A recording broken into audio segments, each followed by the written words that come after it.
Full time at Anfield, and it is finished. Liverpool 4, Tottenham 3, an absolute classic in the Premier League today at Anfield. What a match. Welcome along, everyone, to the Debrief, live on the Blood Red YouTube channel and the Liverpool FC, Liverpool Echo Facebook page today with myself, Patrick Smith, and I'm joined by Liverpool Echo's Theo, Squires from Anfield. Theo, the tunes are blasting when we were off air just then, they're still going on.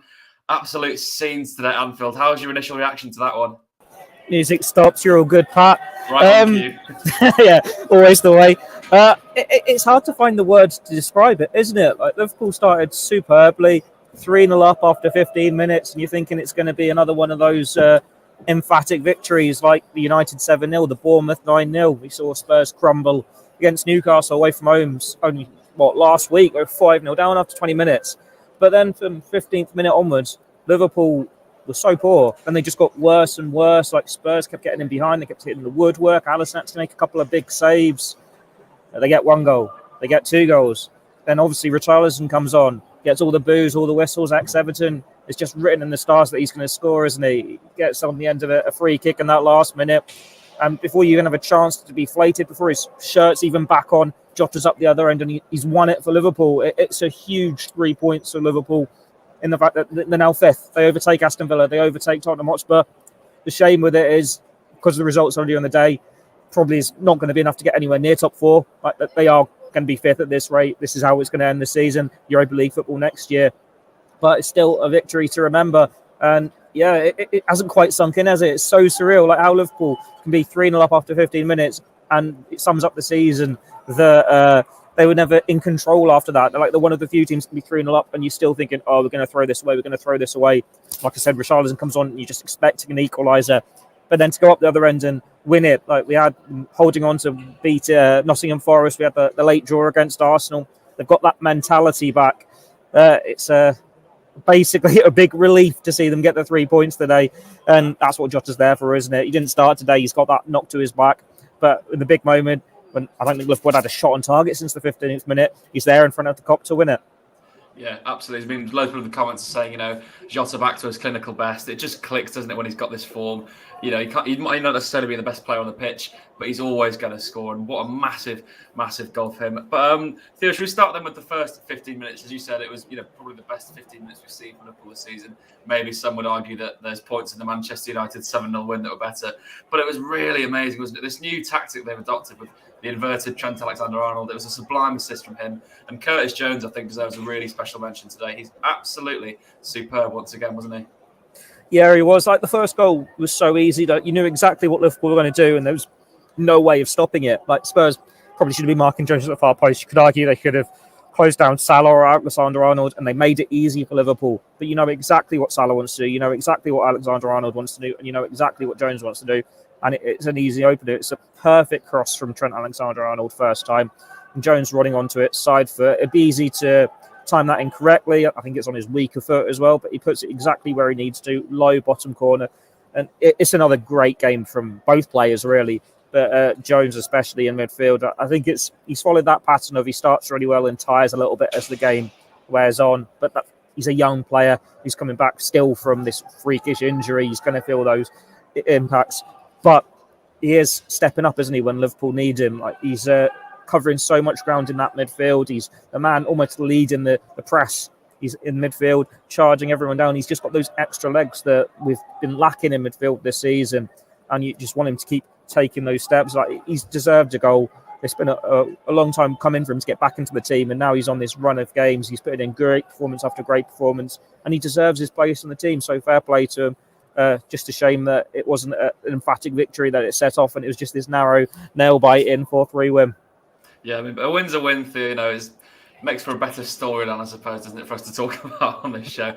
But, I mean, obviously there are some negatives we need to talk about as well. The defending, obviously, they looked very shaky at times. I mean, Spurs did have a lot of chances, even at the cruising through. I just think that poses a potential further down the line with the season. Shaky up there against Forest and against Spurs. Getting a lot of chances as well with this information, aren't they? Yeah, like Spurs, we know how good they are on the counter-attack, how good they are when they have got that space in behind the defence. And they were knocking at the door for so long against Liverpool. There were a few let-offs. You think Son having one cleared off the line, he hit the woodwork twice. Porro hit the woodwork, and there's probably a couple more against the woodwork where it's been offside, but they kept threatening. Like, that's what they do. Like Klopp said it in the press conference on Friday, there was a spell where Spurs were the best counter-attacking side in Europe when they were at their best, and there isn't really a way to stop them doing it. The only way to stop them is stop them getting on the ball. That's not something Liverpool were particularly good at for the majority of this game. But despite the fact that Spurs were creating those chances, it took them until the very end to get on level terms. But Liverpool's defence still looks shaky. It's a new system with Trent getting forward, having to cover that ground there with Konate, with Van Dijk, Robertson.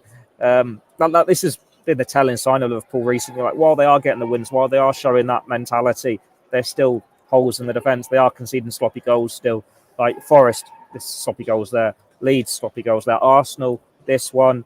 West Ham, it doesn't really close it down. You can say they're good finishes, but you still want to see a bit more from Liverpool's defence. And, Klopp's fuming down on the sidelines with some of the goals they conceded. But at least his side go and win it. Like that is the end of the story. That's what counts at the end of the game. But Liverpool do need to improve the defence. It's why they are where they are. It's why they're fifth. It's why they're not in the top four. As good as they can be, it's only moments. Like Klopp's spot on when he says they're not consistent. And you see the highs of being 3-0 up after 15 minutes to throwing it away over the next 70, 65, whatever. It's something they need to work on. Hopefully, good transfer window in the summer, good pre-season in the summer. We'll see them in a much better position next year. But it sums up their season. On the way to Anfield today, I saw a really large, messy, sloppy bit of dog poo. And I texted my mate saying, it's typical, isn't it? It sums up Liverpool and Spurs' defending this season. That sure enough, that's what's proven to be the case today. What a lovely talking point. Cheers for bringing that one up. But as you said, I think it's part and parcel of this new tactic they've adopted in the past month or so. That you're going to concede a lot more chances. I think that the benefits outweigh the negatives in that one. I think you get more attacking chances, but you're going to concede more. But it's worked for them so far. They've gone this brilliant unbeaten run. The past 4 wins on the row now. Is it 6 unbeaten? I think 7 unbeaten maybe.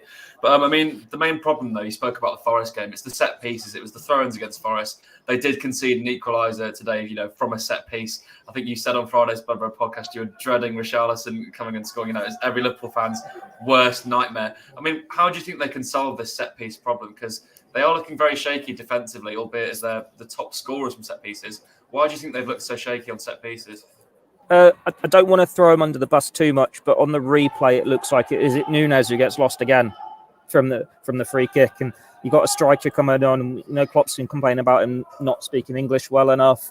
I suppose it's one thing when you're starting and you give your players the set piece instructions, but it's a bit harder when you're coming on to then give him the instructions. This is your man at the set pieces. But then it's not just him. Like Richarlison's free at the far post, he's peeled off. He's good in the air, even though he's not the tallest. We know his attacking threat. We've seen it enough times when he was at Everton. Maybe it's something. It's always a bit more challenging when it's a player who's come off the bench for both clubs. It's just something Liverpool need to work on. Like Klopp said it, they obviously didn't do enough preparation for the pros. It's again here, but Liverpool's defence, it always has been a little bit leaky this season. It's not got quite that leadership and organisation that we were used to a few years ago. Hopefully they can just grind it out on the training pitch. Like we know they're playing in midweek again this week, but for the rest of the season it is full week on the training pitch. That's the only way they can do it. Like they master themselves at being so good at set pieces at the other end. They need to be both ends. But it isn't just set pieces that cost them. Like they have been sloppy defensively all season long. And the only difference is now they're actually scoring the goals at the other end and showing that little bit of spirit. Like there have been games where they've conceded 3 goals and they've got battered. They lost 3-0. Here they managed to get 4 goals. Like there is going to be a time where you run out of luck and you can't go up the other end and still get 3 points. But considering how the season's gone, I suppose they're due a bit of luck. They're due these sorts of results because all season long they haven't had that comeback. Those games where they have been able to hold on. Just be glad it's the end of April now. Only a few weeks left to go. Then you can write off this horrible season and go again next year. You never know that Newcastle United could slip up and they could slip themselves into the top 4. I think it's probably a little bit too late now. But as you said there, I think Liverpool now have got nothing to lose in a sense. That's why they're attacking more. And this new tactic is really promising to see. But that's enough of the negatives, Theo. Let's talk about the big positives, shall we? That Diogo Jota winner. Everyone's absolutely buzzing for him. What a month it's been for the man. Huge goal for him today. Hopefully he can carry this on towards the end of the season. Yeah, it's like London buses, isn't it? You wait so long for a goal, he waits over a year, and then 5 come along at once. We know how good he is in front of goal. When he gets a chance, half a chance, he puts it away. And there have been games where he's snatched at chances and he's missed big chances. But when he's got a rhythm, when he's got games, he goes on scoring runs. We saw that last year when he was getting, 21 goals at the end of the season. He's not been able to get the rhythm since then because of injuries. But now he's showing his worth. He's showing his value to Liverpool. It was important today that this one came off the bench as well. Like Liverpool, when they've got so many options in attack, midfield, you need players to be able to come off the bench and win you a game. And it's one of his biggest moments in his Liverpool career. It'd be even bigger if it was going for a Champions League spot rather than Europa League. But yeah, last minute winners in front of the Kop. It doesn't get much better than that. No, it really does. An absolutely huge scenes, and what a moment for Diogo Jota. Absolutely buzzing for him, finding his form back again. Hopefully next season he can have another repeat of last season and get 30-odd goal contributions or whatever it was. But we'll leave it there. Thank you very much, Theo, Squires, for joining me live from Anfield. And thanks, of course, to all of you watching along on Facebook and YouTube. Make sure, everyone, that you subscribe to our Blood Red YouTube channel and stick around, because we'll bring you Jurgen Klopp's press conference. Maybe he'll talk about pulling his hamstring and his celebrations at the end. But for myself, Patrick Smith, and Theo Squires, thank you so much for joining us on the Debrief. We'll catch you again soon.